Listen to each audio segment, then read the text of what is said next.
할렐루야, 반갑습니다. 오늘 5월의 마지막 주일 되었습니다. 5월은 무슨 달이에요? 가정의 달. 가정의 달 마지막 주일. 오늘은 성령 강림 후 첫 번째 주일. 지난주가 성령 강림절이었죠. 지난주 강간색이 빨간색, 1년에 딱 한 번 쓰는 성령 강림절 빨간색 지난주였죠. 그리고 나서 이제 오늘은 삼위일체 주일이 겹쳐 있어서 흰색이고요. 그리고 절기가 바뀔 때에 항상 흰색이 들어가요. 한 번 흰색이 들어가고 그다음 바뀌거든요. 그래서 흰색이 있다 그러면 다음엔 색깔이 바뀌는구나, 이렇게 아시면 거의 틀림이 없어요. 그래서 오늘 한 번 흰색으로 되어지고 그 다음에 다음 주부터는 녹색. 그래서 성령 강림 후 25주 이제 11월 마지막 거의 갈 때까지 이제는 녹색으로 계속 가요. 그러다 한 번 흰색으로 되고 그 다음에 보라색 강림절이 오게 되는 그런 교회 사이클을 우리가 가지게 됩니다. 자, 오늘은 삼위일체 주일이기도 하고요. 또 오늘은 우리 감리교회를 시작한 요한웨슬리 목사님 회심 283주년이 되어지는 기념 주일이기도 합니다. 오늘도 변함없이 주예전에 나오셔서 예배드리는 우리 모든 식구들, 또 온라인 속에서 참여하고 계신 우리 모든 성도님들 주님의 이름으로 환영하고 축복합니다. 여러분의 가정 위에 성령 충만한 하나님의 역사가, 하나님의 은혜가 임할 수 있기를 축원합니다. 네, 오늘 감리교회를 시작한 요한웨슬리 회심 283주년. 그래서 오늘 말씀의 주제는 그쪽에 초점을 두었습니다. 그래서 웨슬리를 통한 믿음의 교훈. 웨슬리를 통한 믿음의 교훈은 무엇일까를 함께 생각하면서 은혜를 나누고자 합니다. 요한 웨슬리는 누구일까요? 어떤 사람일까요? 요한 웨슬리는 영국에서 태어났습니다. 그리고 영국 성공회의 성직자였습니다. 영국은 국교회라 그러는데 영국의 국교가 뭐예요? 영국의 나라의 종교는 성공회입니다. 바로 요한 웨슬리가 바로 이 영국 국교회 성공회의 성직자였습니다. 이 성공회는 개신교의 교리를 따라요. 그래서 개신교 축에 들어와 있어요. 교리는 개신교를 따르고 있고, 그리고 예전은 구교를 따라요. 캐톨릭을 따라요. 그래서 개신교와 캐톨릭, 구교와 신교를 이렇게 종합하고 있는 그런 교단, 이것이 성공회이고요. 바로 이 감리교는 바로 이 성공에서부터 또 출발해 나오게 되어지게 되는 거죠. 캐톨릭의 성직자들은 결혼을 안 합니다. 신부들 결혼 안 하죠. 그런데 성공회의 성직자들은 결혼을 합니다. 그래서 가정을 가지고 있습니다. 이 요한 웨슬리 가정은 바로 이 영국 국교회, 바로 이 성공회 목회자 집안이었습니다. 아버지도 성공회 목사였고 자기도 성공회 목사였습니다. 요한 웨슬리 아버지의 이름은 사무엘 웨슬리였습니다. 그리고 그의 어머니는 수산나 웨슬리였는데, 이 수산나는 앤웨슬리 박사 부부의 딸이었습니다. 몇 번째 딸이었냐면 25번째로 출생한 딸이었습니다.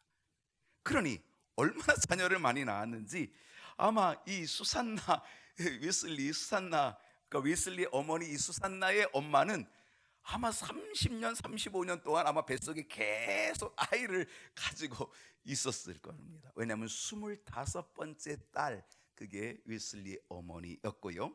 그리고 이 웨슬리 어머니, 바로 이 수산나가 사무엘 웨슬리와 결혼을 해가지고 그래서 자녀를 낳았는데 몇 명을 낳았을까? 19명의 자녀를 낳았습니다. 25번째로 태어난 딸이 시집 와서 19명의 자녀를 낳았고, 그리고 그 중에 오늘 요한 웨슬리는 15번째 아들입니다. 그리고 요한 웨슬리를 잘 도왔던, 음악적으로 음악적으로 잘 도와줘서 그 사역을 정말 성공적으로 잘 감당하게 하고 또 감리교회가 더 큰 부흥의 역사를 이루어갈 수 있도록 해주었던 조력자가 있어요. 그게 바로 요한 웨슬리의 동생인 찰스 웨슬리인데, 이 찰스 웨슬리는 18번째, 19번째 중에서 18번째 아들입니다. 오늘 우리가 예배 중에 경배 찬송 15장을 불렀죠. 그 15장 바로 찰스 웨슬리가 작사한 찬송이고요. 이제 봉헌 찬송 우리가 280장 불렀지요. 천부여 의지 없어서 손들고 옵니다. 이것도 찰스 웨슬리가 작사한 곡입니다. 이 찬송가는 620곡입니다. 이 620곡에 한국 사람이 지은 것도 몇 곡이 있는데, 근데 이 620곡 중에 가장 많이 찬송을 작사한 사람은 장애를 가지고 있었던 파니 크로스비 21곡의 찬송시가 이 안에 수록되어 있습니다. 그리고 2등이 바로 찰스 웨슬리가 지은 찬송 13곡이 2등을 차지하고 이 안에 수록되어 있습니다. 오늘 두 곡을 우리가 함께 불렀고, 이번 한 주 새벽 기도에는 찰스 웨슬리가 지은 13곡을 우리가 함께 좀 불러보려고 합니다. 좀 어려운 곡도 있고요, 또 생소한 곡도 혹 있지만 그러나 쉬운 곡도 있습니다. 만입이 내게 있으면 그 입 다 가지고, 이것도 찰스 웨슬리의 작사된 그런 찬송이지요. 아무튼 우리가 함께 좀 이번 한 주간 불러보도록 그렇게 하겠습니다. 가정에 19명의 자녀, 여러분 학교도 아니고 가정에 19명의 자녀, 마치 학교와 같아요. 그 자녀들을 교육한다는 것은 결코 쉽지가 않았습니다. 그런데 수산나 웨슬리, 그 어머니가 굉장히 인텔리였습니다. 그 당시 18세기 1700년대에 여성들에게는 교육을 하지 않았습니다. 학교를 안 보냈거든요. 그런데 이 수산나 웨슬리의 아버지 애네슬리 박사 부부예요. 그렇기 때문에 지적인 사람이라 딸 여인들에게는 공부를 안 가르치는데, 그런데 자기 딸에게 공부를 가르치죠. 그리고 굉장히 뛰어난 엘리트였습니다. 그래서 몇 개 국어를 해요. 아주 심지어 어려운 라틴어도 능통한 여인이었습니다. 굉장한 엘리트예요. 바로 이것은 웨슬리 가문의 굉장한 축복이었죠. 그런 어머니가 생겼다라고 하는, 시집 왔다라고 하는 건 너무 큰 축복이었던 거예요. 그래서 이 어머니가 19명의 자녀들을 아주 교육을 잘 시킵니다. 그리고 그 교육 가운데 어떤 교육이냐면 영적인 교육, 신앙적인 교육을 아주 철저하게 신앙교육을 시킵니다. 그래서 아이들이 말을 하기 시작하면 가장 먼저 그들에게 가르치는 것이 있어요. 말을 하기 시작하면 가르치는 게 뭐였냐면, 예수님께서 가르치는 기도, 뭐예요? 주기도문. 이 주기도문을 외우게 하는 겁니다. 그거 못 외우면 어떤 때는요, 방 안에 가둬두고 조금 심한 거죠. 너무 요즘 교육으로 너무 심한 거지만, 그때는요 그냥 가둬두고 그거 다 외울 때까지 방 문을 열고 나오지 못하게 아주 철저하게 그렇게 신앙 교육을 시켰다라고 하는 거죠. 여러분, 신앙 교육은 어려서부터가 아주 중요합니다. 진짜 어려서 신앙 교육 중요합니다. 누군가가 이런 말을 했습니다. 나에게 당신의 자녀를 6살이 될 때까지 맡겨주면, 갓난아기 때부터 6살이 될 때까지 나에게 당신의 자녀를 맡겨주면 평생의 믿음을 떠나지 않도록 해주겠다. 여러분, 이 말이 뭡니까? 그만큼 6살까지 인성, 6살까지의 그 영성이 너무 중요하다라고 하는 것입니다. 여러분, 요즘 어떻습니까? 요즘 교회학교가 너무 약화되어 있다는 거예요. 교회학교가 자꾸 무너지고 있다라고 하는 거죠. 여러분, 교회학교가 무너진다는 거는, 그는 교회의 희망이 점점 멀어져 가고 있다라고 하는 그런 이야기하고 그건 일맥상통한다는 사실입니다. 가끔 나이 드신 분들이 교회에 등록하고 나이 드신 분들이 예수를 믿는 기회들이 혹 있어요. 그래서 물어봐요. 어떻게 예수를 믿게 되었네? 그랬더니 제가요 옛날에요 교회를 조금 다녔어요. 언제요? 어렸을 때요. 어렸을 때 교회 학교를 경험한 사람은 나중에라도 돌아올 기회가 있어요. 근데 어렸을 때의 교회 학교를 경험하지 못한 사람은 나중에 돌아올 기회가 희박해진다는 사실이에요. 지금 교회 학교가 무너진다는 것은 한국 교회의 큰 위기예요. 왜냐하면 앞으로도 돌아올 가능성이 별로 없다는 거예요. 돌아올 가능성이, 그래도 어렸을 때에 찬송을 부르고 어렸을 때 교회에 들락거리고 그 말씀을 들었던 그 기억이 있는 사람들은 다시금 믿음의 기회를 가질 가능성이 높다는 거죠. 여러분, 교회 학교 참 중요합니다. 그 어렸을 때의 믿음이 너무너무 중요하다라고 하는 사실입니다. 그런 면에서 이 웨슬리 가문의 신앙적인 틀은 웨슬리에게는 축복이에요. 그 가문이, 그 가정이 믿음의 가정이었다라고 하는 것, 성직자의 가정이었다라고 하는 것, 이거는 웨슬리에게는 큰 축복이었다는 거죠. 여러분의 가정이 신앙의 가정입니까? 여러분의 가정이 신앙의 가정이라면 그것은 이미 축복의 문을 가지고 있다라고 하는 것입니다. 웨슬리는 바로 이렇게 성장을 합니다. 이런 가문에서 성장을 하고 이렇게 교육을 받습니다.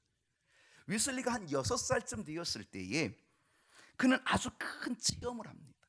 어떤 체험이냐면, 목사관이, 주택이 갑자기 불이 났습니다. 급작스러운 화재로 인하여서 구출 작전이 시작이 되었지만은요, 워낙 대식구예요. 자녀가 몇 명? 19명. 부모님까지 하면 20명이 넘어요.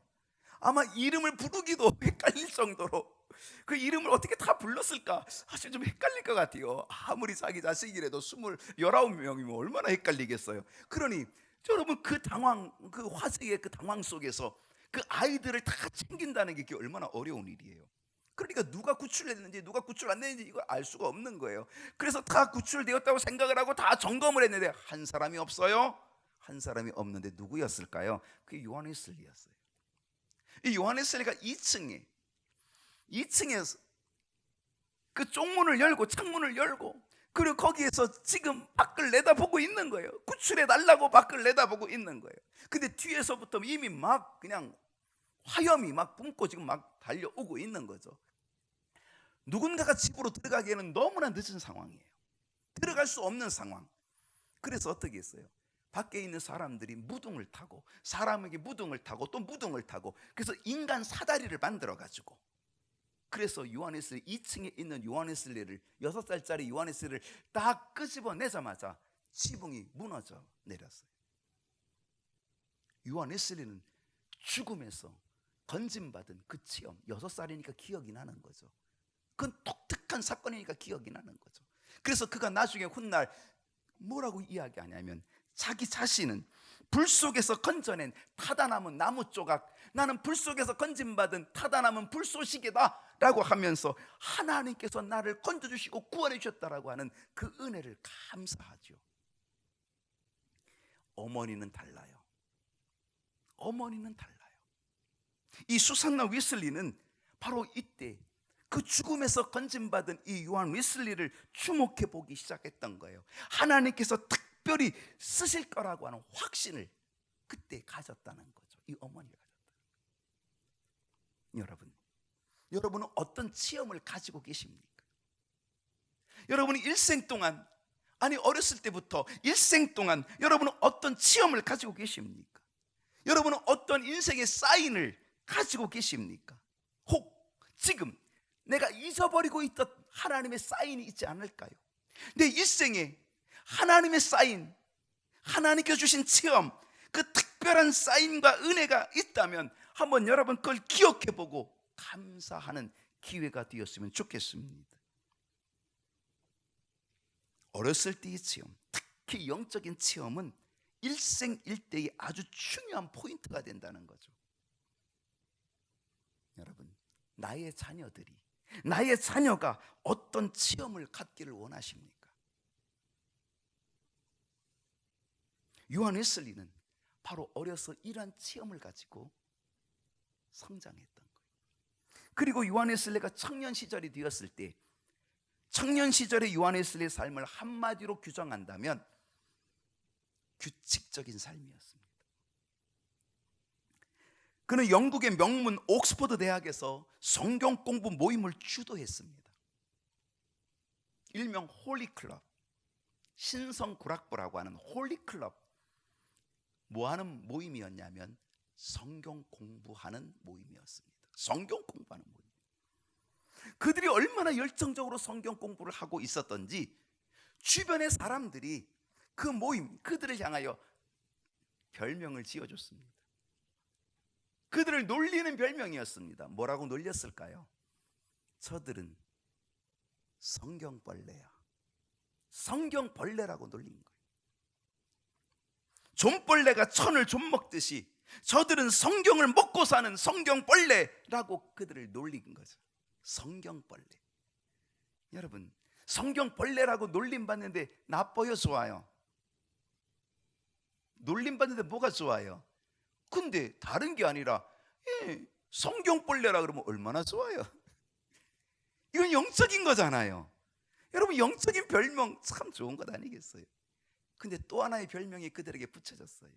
그 별명이 뭐냐면 그들이 그 모임을, 그 성경 공부하는 그 모임을 얼마나 철저하게, 얼마나 규칙적으로, 비가 오나 눈이 오나 어떤 상황이 벌어져도 그들의 모임 시간은 아주 정확하게 모여서 그들이 성경 공부한 거예요. 그래서 주변에 사람들이 보면은 아이고 저 성경벌레들이 또 가는구나. 저들은 정말 아주 규칙적이야. 정말 규칙적이야. 그래서 저들은 규칙주의자. 그것이 영어 단어로 메소디스트. 규칙주의자, 메소디스트라고 그렇게 놀렸어. 근데 이 메소디스트가 오늘날 우리들의 이름이 됐어요. 감리교의 이름. 경인 감리교회가 뭐예요? 경인 메소디스트 처치. 경인 감리교회. 감리교의 이름이 된 거예요. 이것도 영어 사전에 메소디스트를 찾아보면 거기에는 규칙주의자, 감리교회를 일컫는 말 이렇게 되어 있어요. 사도행전 11장 26절 한번 볼게요. 사도행전 11장 26절 말씀 보면은 밑에 아래쪽을 볼게요. 제자들이 안디옥에서 비로소 그리스도인이라 일컬음을 받게 되었더라. 안디옥 교인들이요, 열정이 대단해요. 믿음이 대단해요. 선교적인 열정이 정말 뛰어났어요. 그래가지고 이 안디옥 성도들이 정말 신앙생활을 너무 잘해요. 예수를 잘 믿어요. 그러니까 주변의 사람들이 손가락질하는 거예요. 놀리는 거예요. 아이고 저놈들 예수에 미쳤어. 예수쟁이야. 예수쟁이야. 예수에 미쳤어 라고 했던 그들의 놀림이 결국은 그리스도인, 그리스도의 사람, 예수 믿는 사람, 그리스도를 따르는 사람, 그래서 그리스도인이라고 하는 이름을 얻게 되었던 거예요. 이것이 바로 오늘 우리들의 이름 아닙니까? 그리스도인. 우리들의 이름이 된 거죠. 여러분, 예수 잘 믿어서 어떤 별명을 받아보셨어요?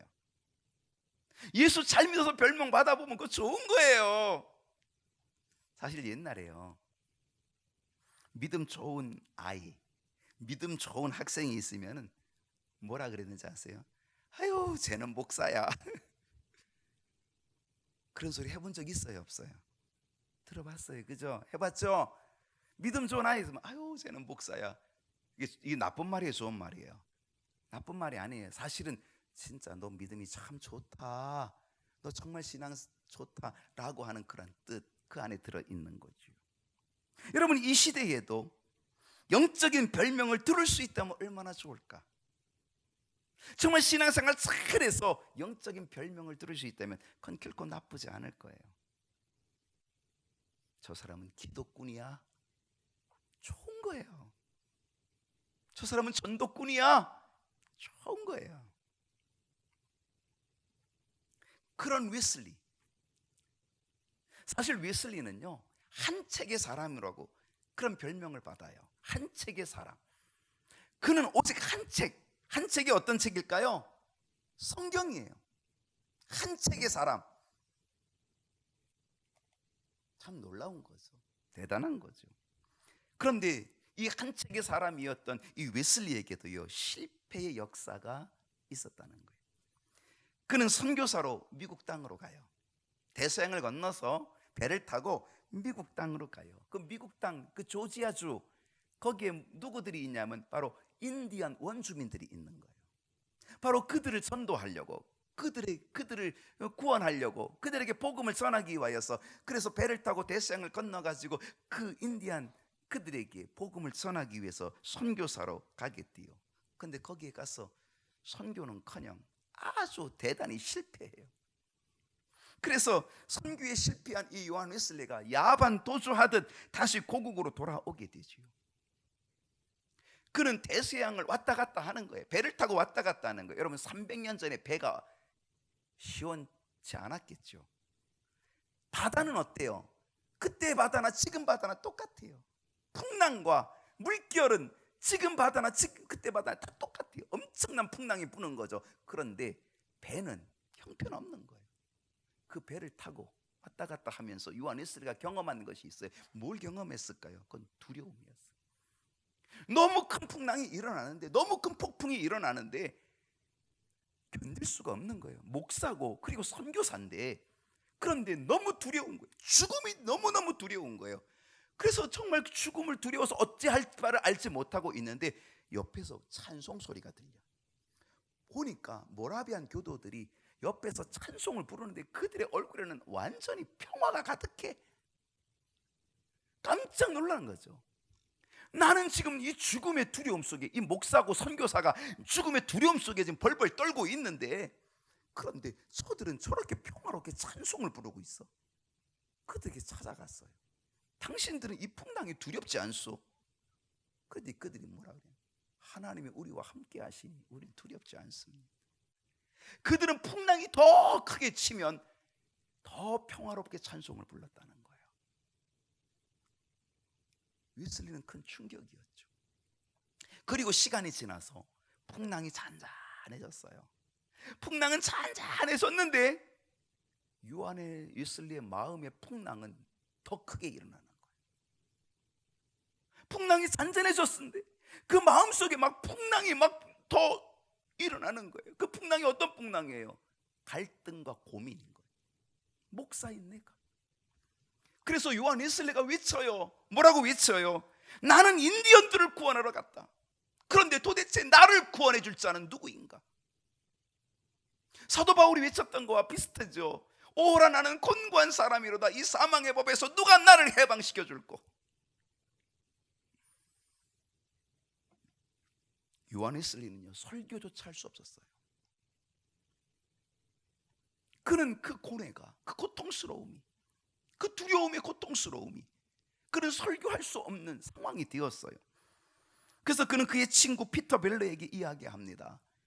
내가 구원받을 믿음을 갖지 못했는데 내가 어찌 다른 사람에게 설교할 수가 있겠소? 나 이제는 설교를 중단하고자 하오.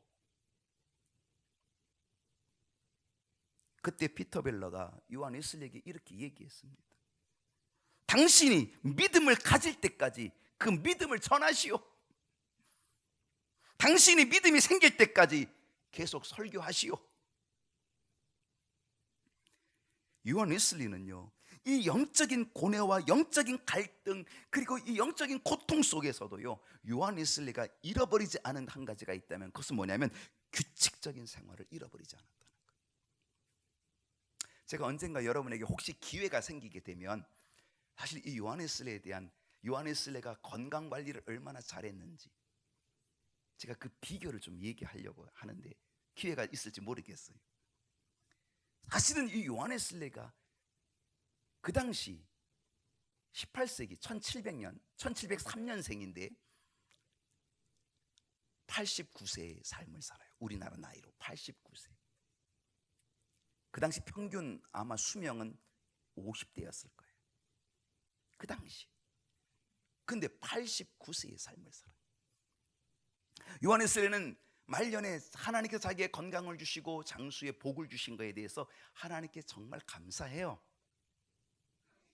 그런데 요한 웨슬리가 바로 이런 건강을 유지할 수 있었던 것은 규칙적인 거예요. 여러분, 군대 규칙적이죠. 밥 먹는 거 규칙적이죠. 잠자는 거 규칙적이죠.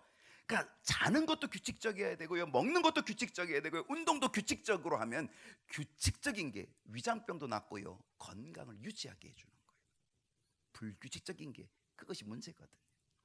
요한 웨슬리는요 새벽 4시에 반드시 일어나요.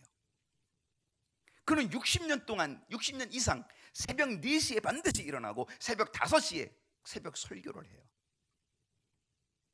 그것을 60년 동안 계속 해왔다는 사실.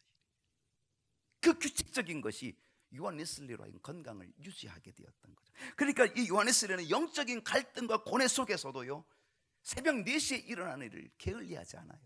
그리고 성경을 읽고 기도하고 그 갈등과 고뇌 속에서 성경 읽고 기도하고 그러면서 계속적으로 설교를 해 나갔다는 사실이죠. 바로 이러한 영적인 싸움 속에서 하나님의 특별한 은총을 요한 웨슬리가 드디어 만나게 됩니다. 1738년, 지금으로부터 283년 전 1738년 5월 24일 그는 오후에, 사실은 저녁에 다른 곳에 가기로 약속이 돼 있었어요. 바울 성당에 가기로 약속이 되어 있었는데, 그런데 이상하게도 그가 지금 어느 거리를 걷냐면 내키지 않는데, 마음의 갈등을 가지고 내키지 않는데 올드스 게이트 거리를 걸어가고 있는 거예요. 그리고 그 올드스 게이트 거리에 모라비안 교도의 한 집회에 참석을 하게 돼요. 그게 저녁 8시 45분경 되었을 때에, 그때 그 집회에 한 사람이 마틴 루터, 종교개혁자죠. 이 마틴 루터의 로마서 서문, 마틴 루터가 주석한 로마서 서문을 읽고 있었는데 바로 그 말씀이, 거기서 하나님께서 심령 안에 역사하시는 변화, 바로 그 부분에 대해서 이야기할 때 아마 그 말씀이 의인은 믿음으로 말미암아 살리라 한 그 말씀이었던 것 같아요. 그 말씀이 그에게 들려오게 되면서 이 요한 웨슬리는 아주 갑작스럽게 그 마음속에 뜨거워지는 역사를 체험하게 되었던 거예요. 그러면서 요한 웨슬리가 확신이 들어요. 어떤 확신이냐? 예수 그리스도께서 나의 구주가 되심을 확신하게 돼요.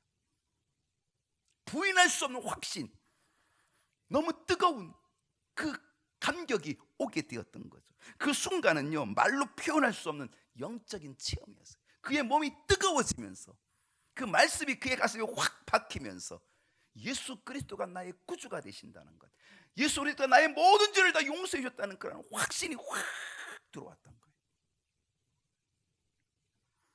너무나 기쁨으로, 너무나 큰 감격으로 그는 자기 동생을 향하여 달려갔어요. 그 동생이 누구예요? 음악가 찰스 웨슬리예요. 이 찰스 웨슬리는 요한 웨슬리 형보다도 먼저 구원의 확신과 체험, 회심을 했거든요. 그리고 이 찰스 웨슬리가 자기가 구원의 확신과 확증과 그 회심의 은혜를 얻고 나서 자기가 찬송을 지었어요. 그 자기가 지은 찬송, 자기가 회심하고 지은 찬송인. 그런데 자기 형이 갑자기 막 달려오더니만 동생에게 뭐라고 외치냐면 나는 믿노라. 이 외침 속에 이 동생 찰스 웨슬리가 너무너무 기뻐가지고, 왜냐하면 형의 고민을 알고 있거든요. 형의 영적인 고통을 알고 있었거든요. 동생이 먼저 회심했거든요. 근데 형이 드디어 회심의 역사가 나타난 거예요. 나는 믿노라. 그래가지고 이 동생 찰스 웨슬리가 자기가 회심하고 그 지었던 찬송을 함께 부르고 하나님께 영광을 돌리고 하나님께 감사했다는 거예요. 구원의 확신과 체험을 경험하셨습니까? 예수 그리스도께서 당신의 구주가 되심을, 여러분의 구주가 되심을 확실히 믿고 계십니까? 여러분 그 믿음으로, 그 감격으로 지금도 신앙생활 하고 계십니까? 웨슬리는요 이 체험으로 인하여 그의 영적인 고뇌와 영적인 방황은 끝장이 났다는 거죠. 하나 여러분에게 권면해 드리면, 웨슬리는요 사실 이날 내키지 않는 마음을 가지고 그 집회에 참석을 했어요. 가고 싶지 않았어요. 내키지 않는 마음. 그런데 바로 그곳이 요한 웨슬리의 일생을 변화시키는 변화의 장소가 되었다는 거죠. 변화의 시간이 되었다는 거죠. 오늘 여러분 어떤 마음으로 교회에 오셨습니까? 혹시 내키지 않아서 오신 분, 아마 그분이 하나님의 특별한 은혜를 만날 수 있을 것입니다. 정말 특별히 내가 오늘 내키지 않는 마음으로 왔다 할지라도, 그런데도 불구하고 오게 되면 하나님이 준비한 특별한 은혜를 만나게 된다. 때로 우리는 기도하고 싶지 않을 때가 있어요.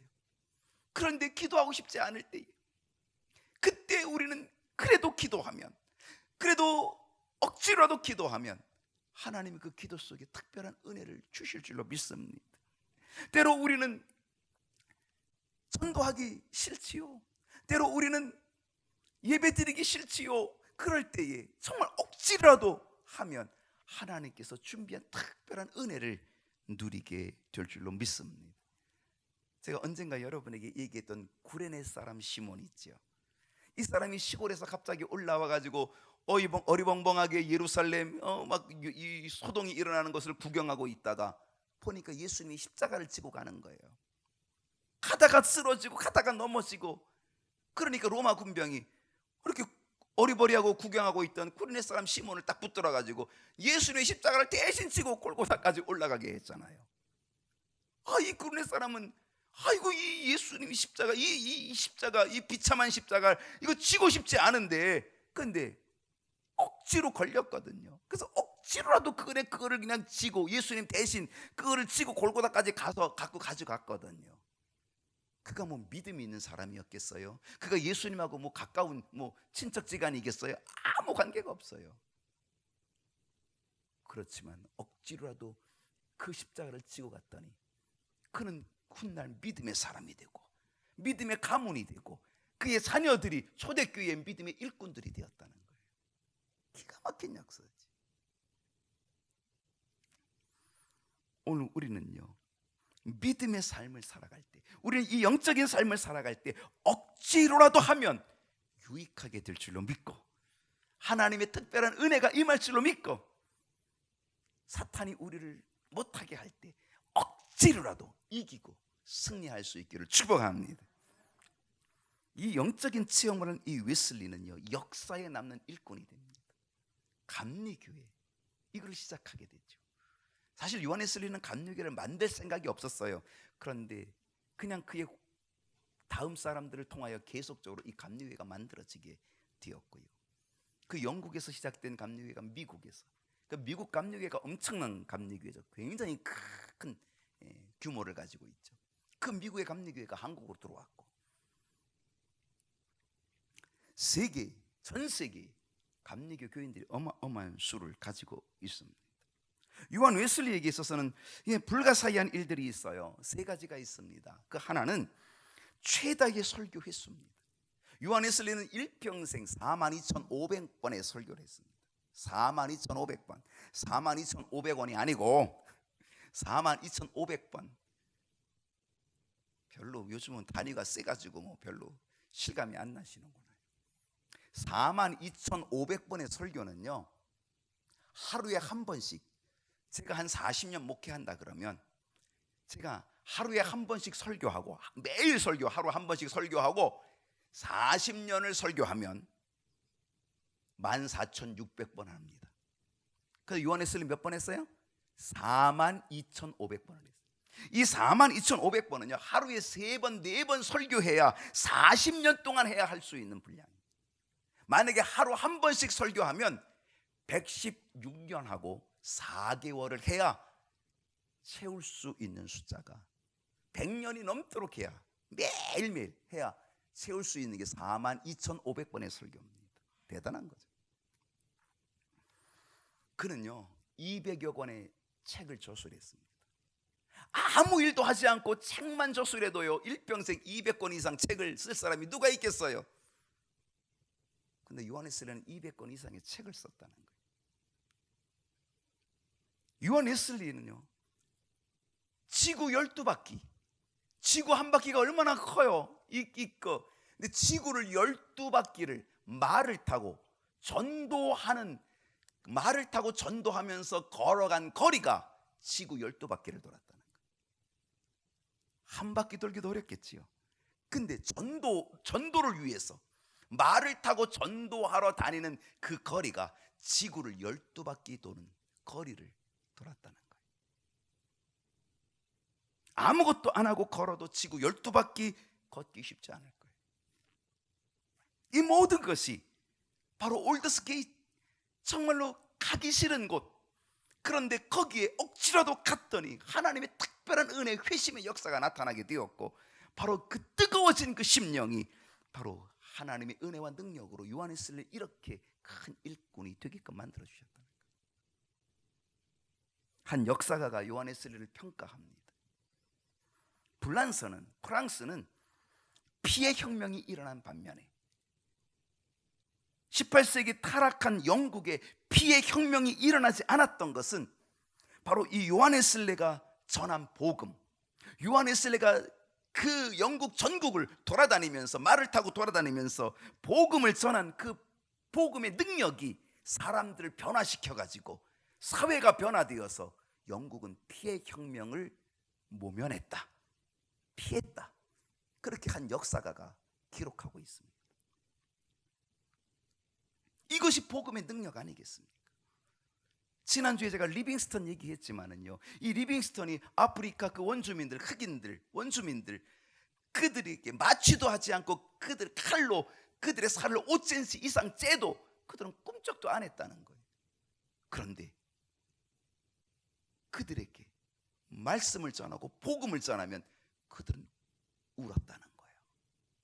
그게 말씀의 능력, 복음의 능력 아니겠습니까? 요한웨슬리는 18세기 사람인데 89세의 삶으로 장수했습니다.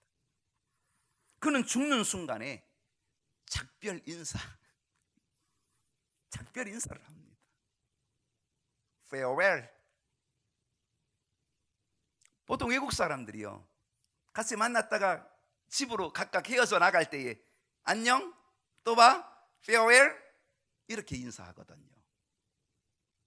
요한웨슬리는 그의 마지막 순간, 그의 죽음의 순간에 그는 작별 인사를 Farewell,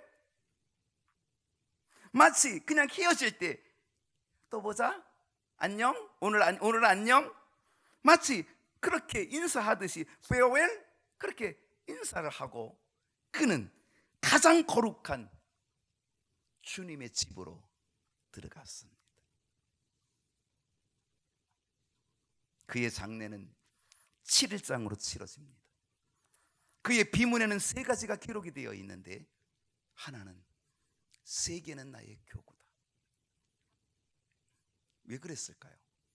사실 요한웨슬리가 야외 설교를 시작하면서 바로 그 성공회에서는 요한웨슬리에게 강단을 허락하지 않았습니다. 왜냐하면 성공회는 자기네 규범이 있고 규칙이 있었어요.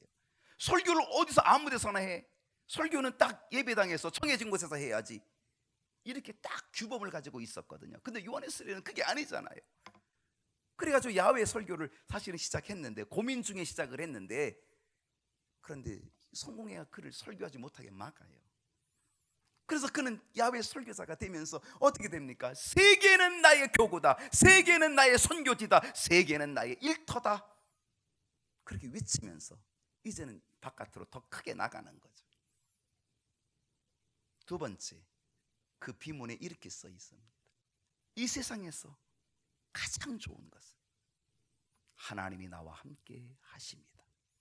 이 세상에서 가장 좋은 것은 돈도 아니고 명예도 아니고 하나님이 나와 함께 하시는 임마누엘이 가장 좋은 것이다. 그게 비문에 그렇게 써 있고, 세 번째 써 있는 글은 하나님은 그의 일꾼을 여기에 묻으시나 하나님은 당신의 일을 계속 진행하신다. 하나님은 당신의 일꾼을 여기에 지금 장사 지내고 이 땅에 묻지만, 그러나 하나님의 역사는 계속되어진다. 참 너무나 멋진 비문입니다. 요한웨슬리의 전도의 마음을 우리가 품으십시다. 임마누엘의 은혜, 일생 동안 가장 좋은 것은 임마누엘, 하나님이 함께한다는 이 사실의 이 은혜를 우리가 감사하십시다. 웨슬리는 땅에 묻혔지만 지금도 여전히 하나님은 우리를 통해서 또다시 일하기를 원하시는 하나님의 뜻을 우리는 이루어 드리십시다.